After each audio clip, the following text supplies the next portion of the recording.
Good morning. My name is Anna Marie Arenas. Today is August 17, 2010. I am in Tucson, Arizona at the Vet Center interviewing Andy Herreras for the Voces or Thank you, Andy, for agreeing to this interview by our project.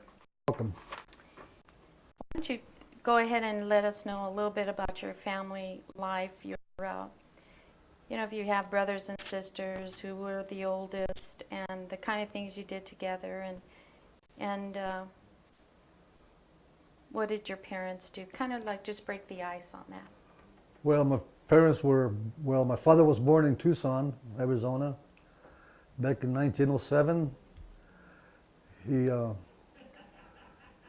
He was mostly self-employed, and he passed away in August of 1988.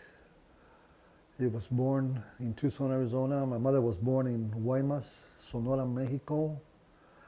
She was born January the 9th, 1907. Most of the time she was a housewife. She passed away January the 27th, 1997. I have two siblings, one sister. Her name was Frances Luera, born in Tucson, February the 10th, 1930. She worked for the Tucson Unified District for something like 30 years. She retired. She passed away November the 14th, 1997. And I have a younger brother. He was born in Tucson, Arizona on December the 12th, 1936. He was a student, graduated from Tucson High School in 1956, joined the military, and served for 34 years in the Air Force, retired in 2002. What traditions did your mother and father kind of maintain with you as a family that you feel that... My family was a very tight-knit family. My mother was a very strict lady, ran a tight ship, and we just have to go by that. Whatever she said that was it. And my father was, like I said, he was mostly self-employed most of his life. Did your family struggle during these times economically? No, or? My dad was always working, always had a house. Well, like I said, he was a very good provider, we never suffered. Everything was there for us. Did you have any family members or relatives that participated in World War II? No, I don't. Okay.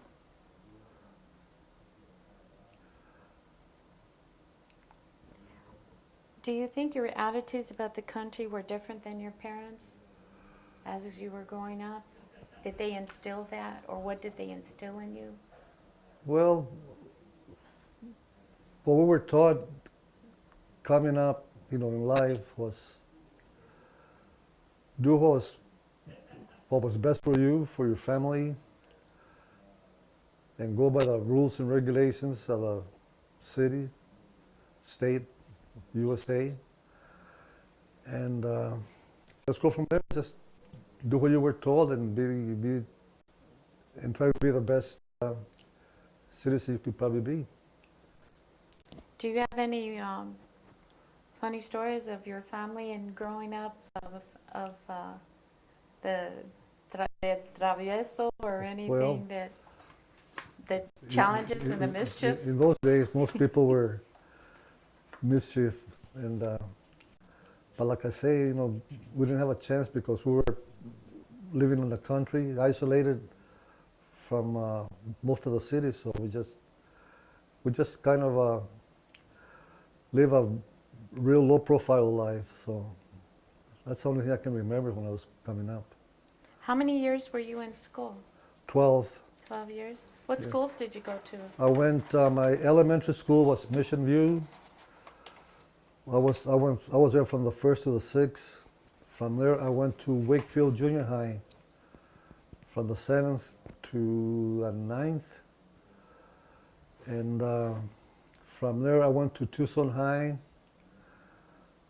And I graduated in the class of 1950. And that was in June 1950. In July, I was on my way to the military and served there for about 3 years. Yeah. Were you treated differently, or were you treated just like everyone else in any of those schools? We were Was there treated- prejudice in there? Or? Well, in my days, I never saw any people that were prejudiced against me, because when I was coming up, the majority of the people were Hispanic, so I didn't have no problem there. Like in other parts of the city where Hispanics were integrating with Anglos, that's where the problem was. But where I come from, 99.9 were Hispanics. So What kind of activities did you participate in high school? I was mostly in high school. I was in sports, and same in junior high. Like we didn't have any TV, radios, or nothing to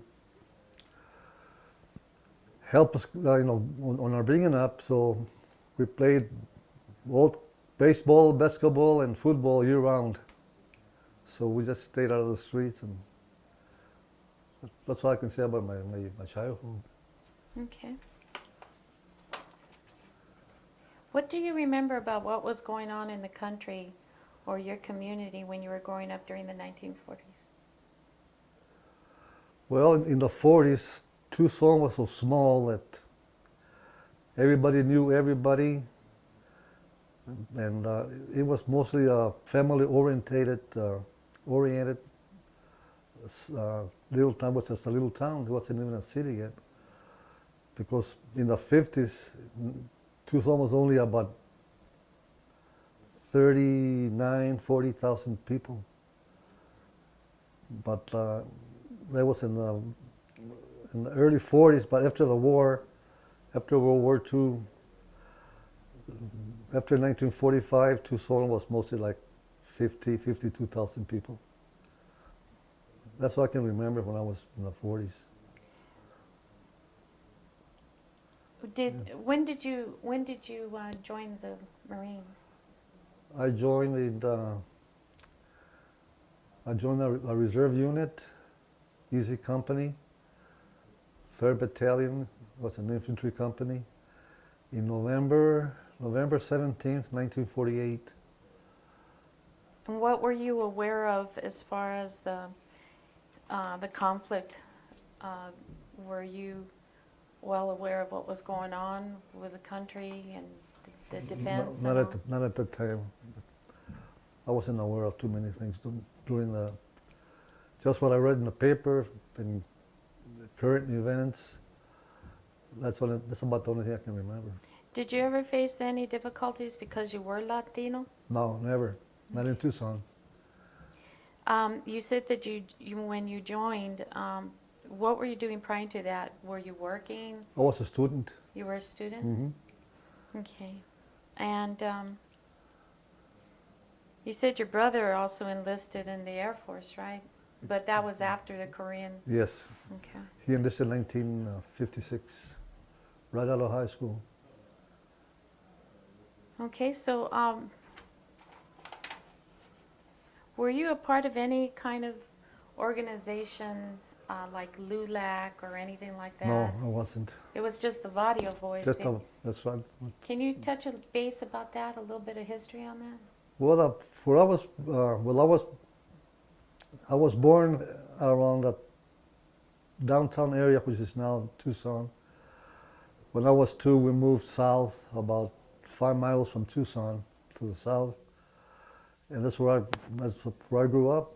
It was very, very isolated, mostly desert, and all we had was elementary school, junior high, and from there we had to go all the way, something like 6 miles to high school. But elementary and junior high were right around the vicinity of my home. But when I graduated to go to high school, I had to pedal my bike for about six miles back and forth.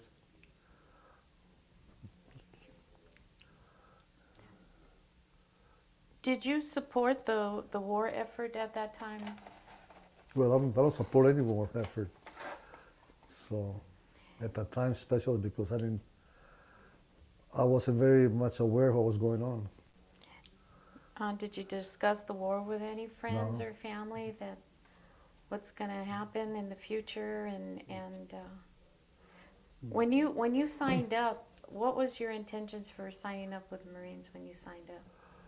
Well, I knew of 2 of my friends that had joined, so I said, well, I'm gonna go with them. So when I joined, I was still in high school, and as soon as we graduated from high school, the company, the unit was activated in July of 1950.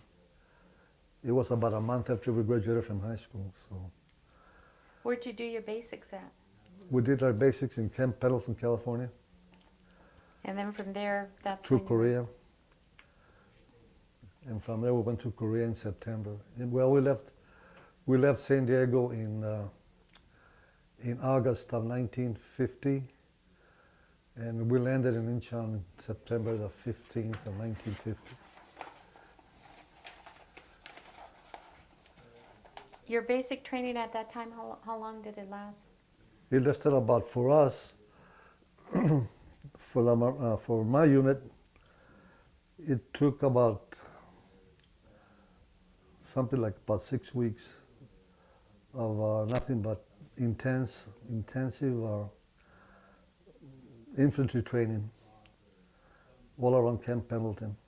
After we completed our training, we were deployed from Camp Pendleton to San Diego. From San Diego aboard ship, we went to Korea. So you went by ship over to Korea? We went on a USS Noble. Were you married at the time? No, I wasn't married. You were young then, Yeah. right? I was about 18 on my way to Korea. Did they have a draft during that time, or was everybody just volunteering? No, after the Korean War, they activated the draft. But not prior, right? Not prior to that, no. But what interested you to join? Was it because of the money, the benefits, Well, were they making a pretty promise, or? we just decided to join because the monetary part of it wasn't that great, so we just,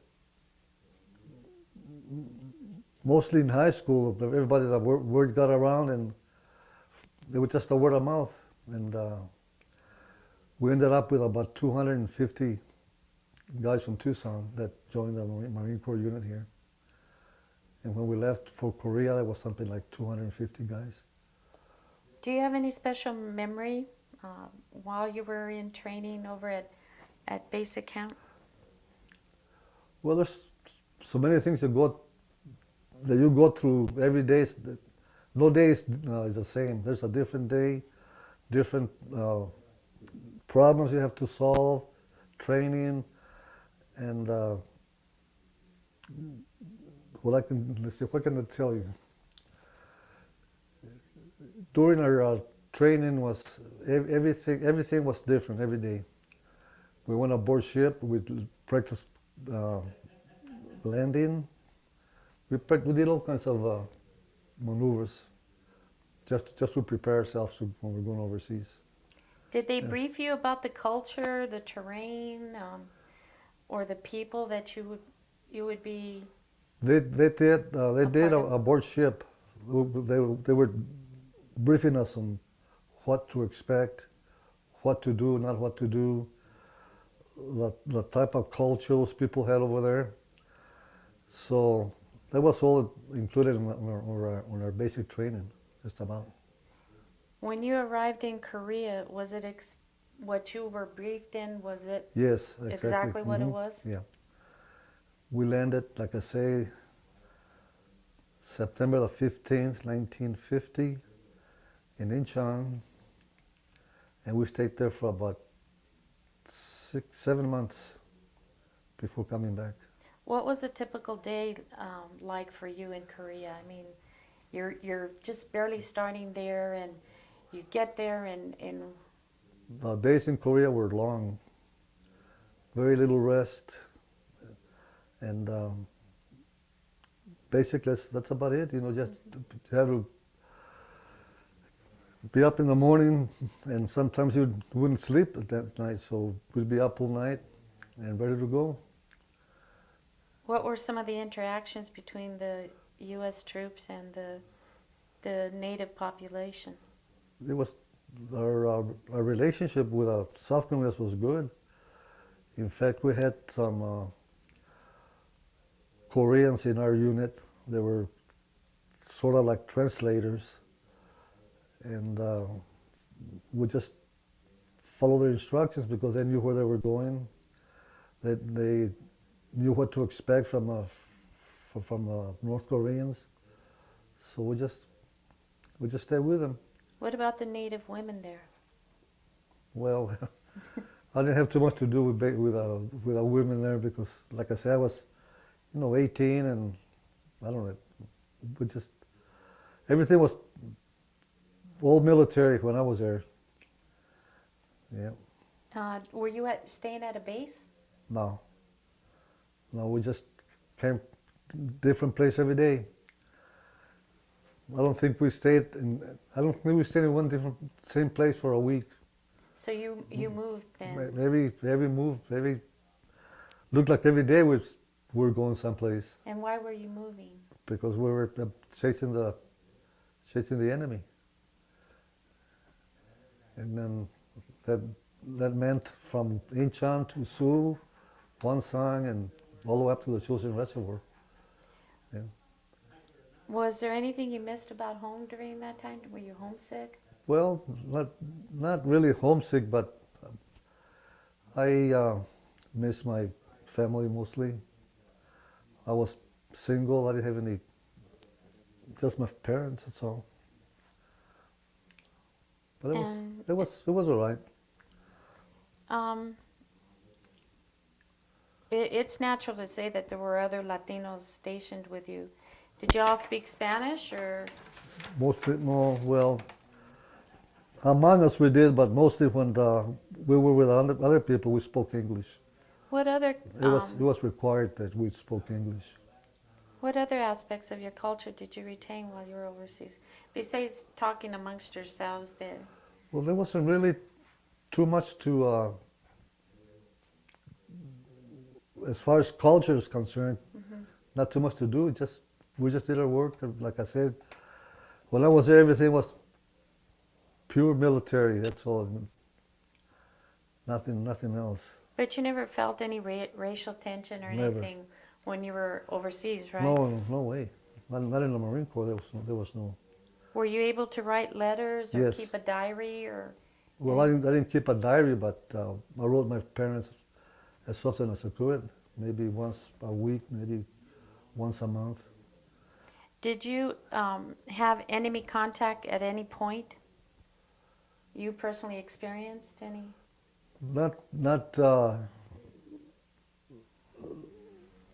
like I would say hand-to-hand combat, but I knew the enemy was there. But every time I was there, and at one point you have to expect that.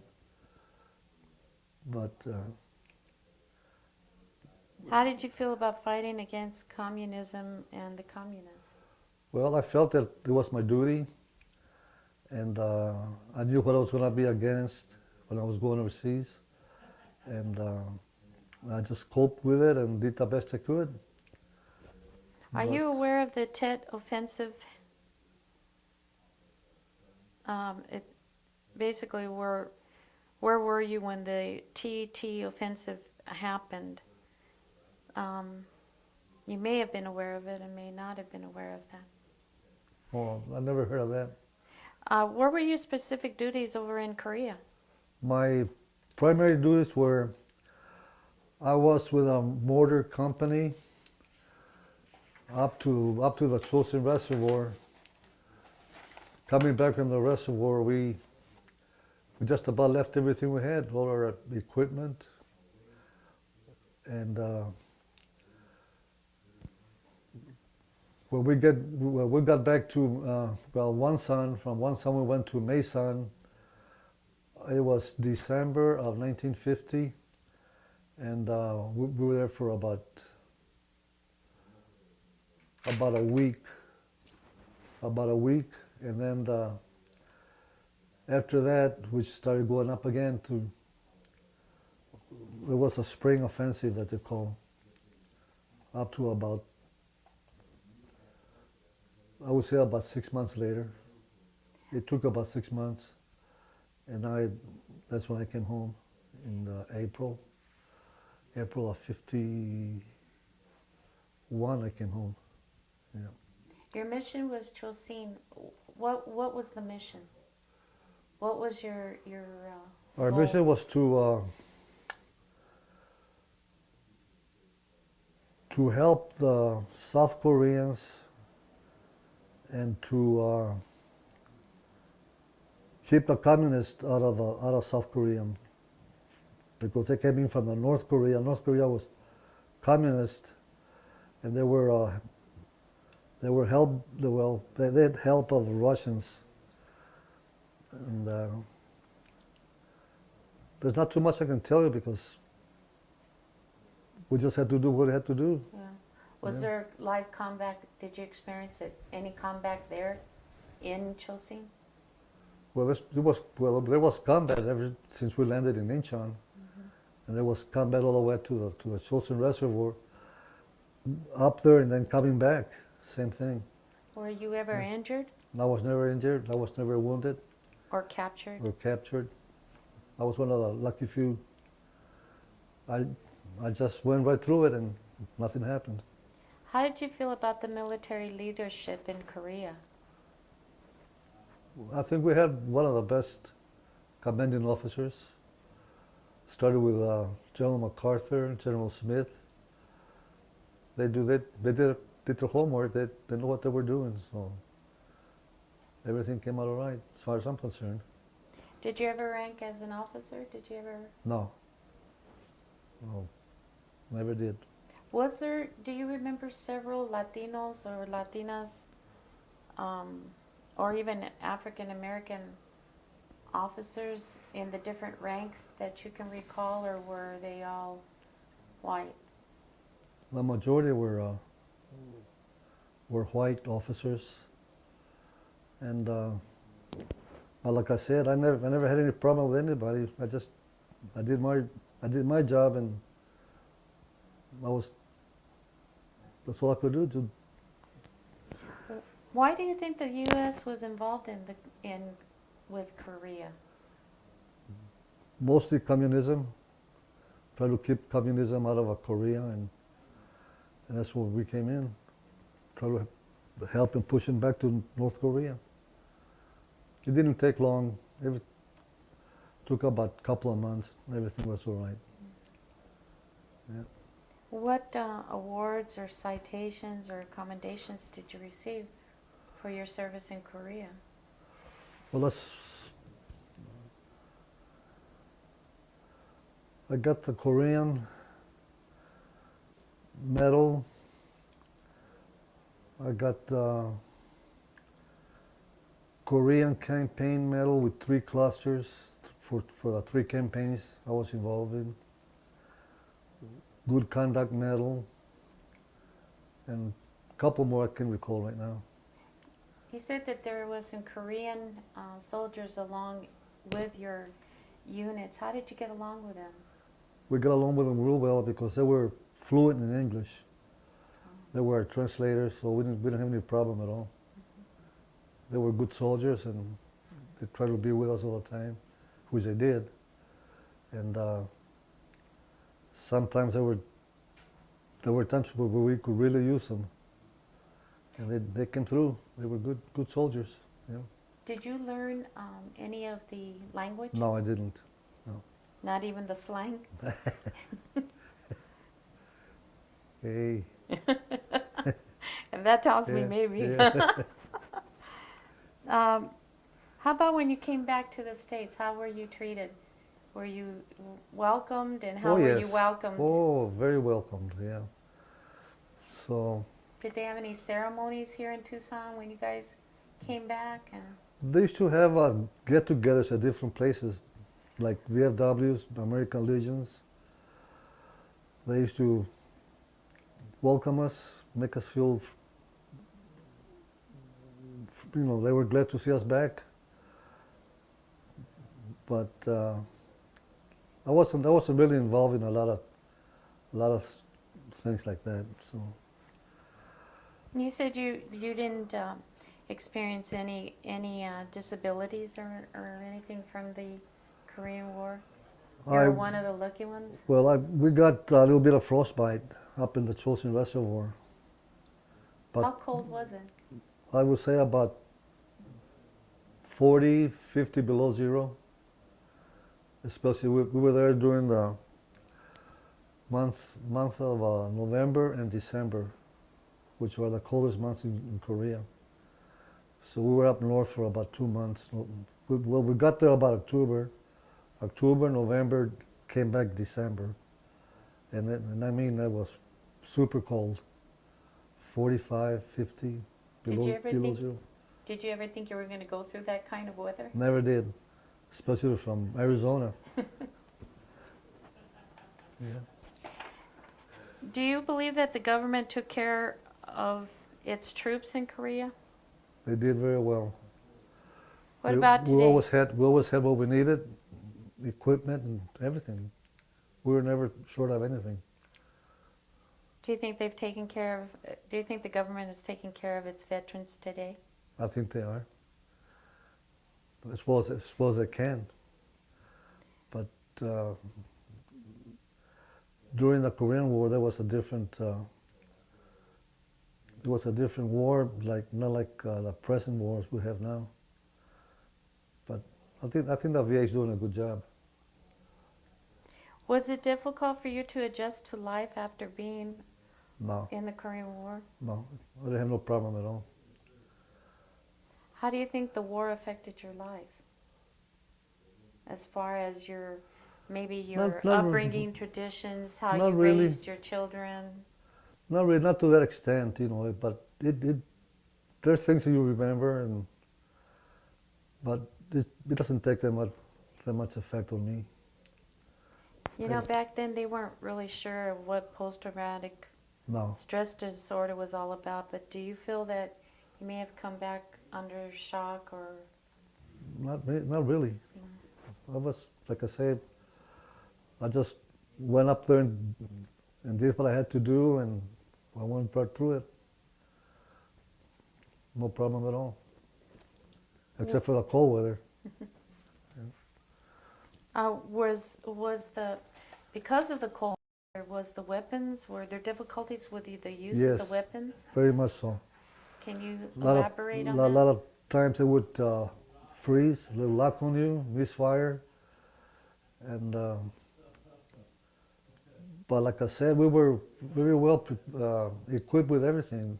Something happened to our weapons, we had some on reserve. Always had something in reserve. Okay, I'm going to stop right.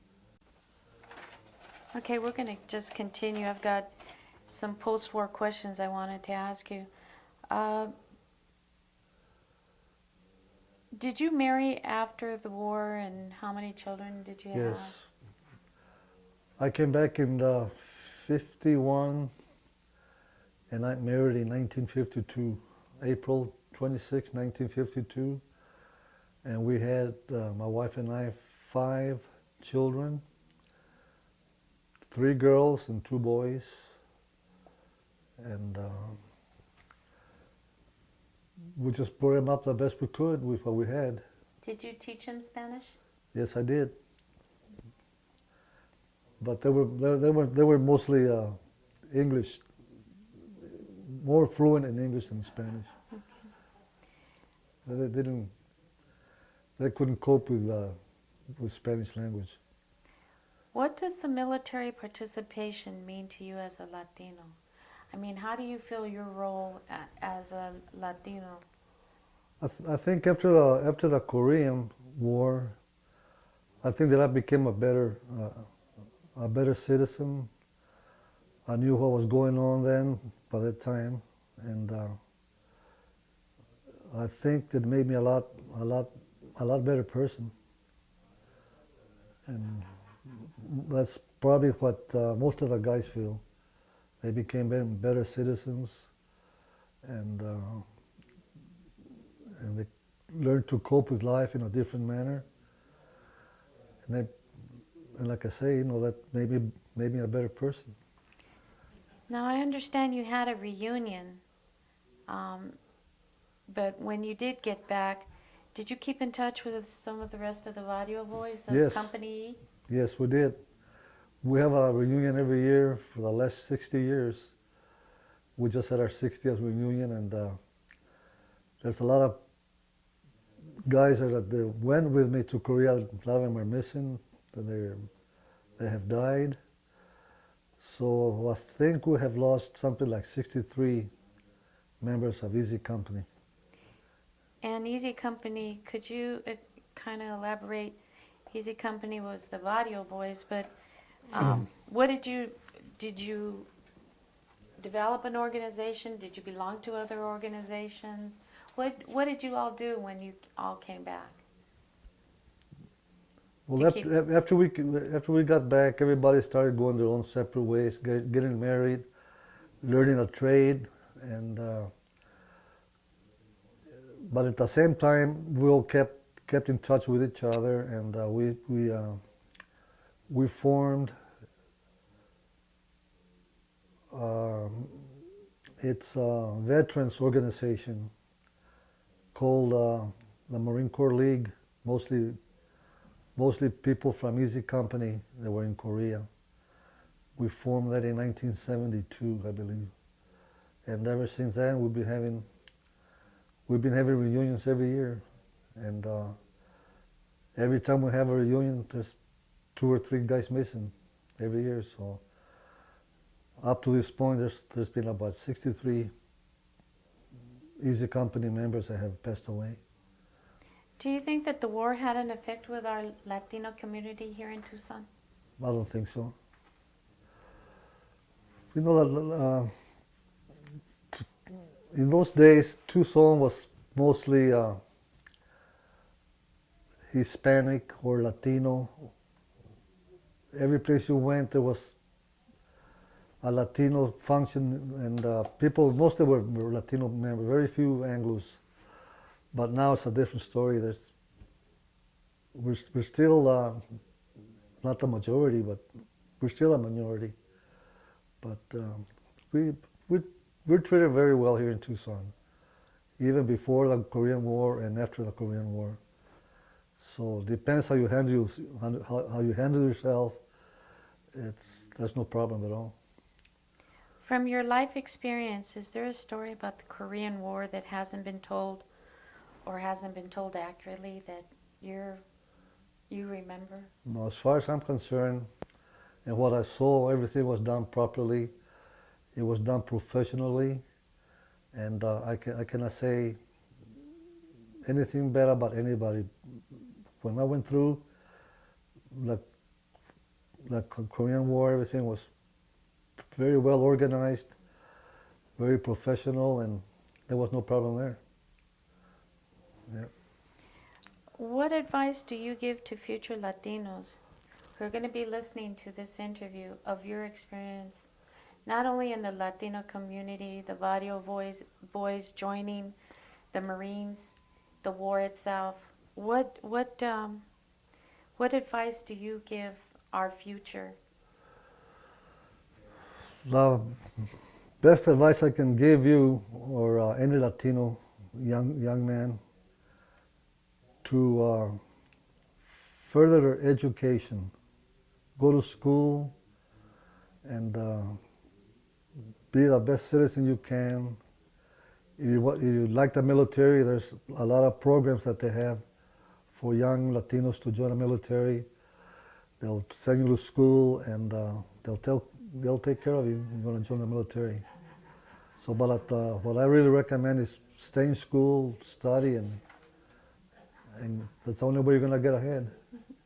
Yeah. And in your career, what after post-war, what was your career? What was your goals and objectives as far as how you were going to raise your family? I mean, what type of job, or did you further your education? What did you get? What did you get your? When I got back from Korea, I wanted to work for my father. He was a businessman here in Tucson. I worked with him for about 5 years. After that, I joined the Tucson Fire Department and worked in the fire service for about 27 years. And now I'm retired firefighter, and we brought my family up very well. They had everything they wanted, and to this point, I've been helping at the VA hospital as a volunteer for 30 years, and I have over 3,000 hours donated, and I'm still doing that up to this day. And what you learned as a Marine, and what you learned in your experience in Korea, how did that affect you as a firefighter? What were you self-disciplined more, you think, or what? The fire department was like the military. It was military oriented, and it was like being in the Marine Corps, in the fire department. You have to go by the rules, and everything was both basic military. So I didn't have a problem there. Like a lot of guys that they weren't in the military and became firemen, they had a problem with that. But us being former military, we didn't have any problem at all. Yeah. Are you affected physically, or even emotionally, from the Korean War? In other words, I remember you said you experienced frostbite, but that was kind of like the minimum. But do you feel any? You know how we get older, we start feeling it. I feel that my cold weather affected my joints. I came down with arthritis, and that was mostly due to the cold weather we experienced over there. Like I said, it was awfully cold, 45, 50 below zero, and we didn't feel it at first, but down the road after we got back, years later, we started coming down with a lot of arthritis.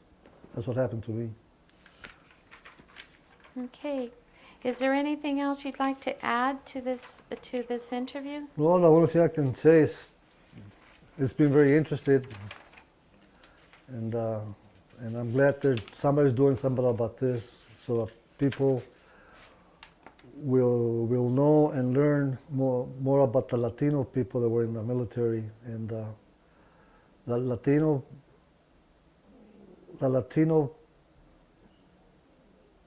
military personnel have really come through. There's something like 20 or 30 Medal of Honors come through the Latino community. So I want to thank this organization for putting this together, and I hope something comes out of it, which it probably will. Okay, thank you, Andy. You're welcome.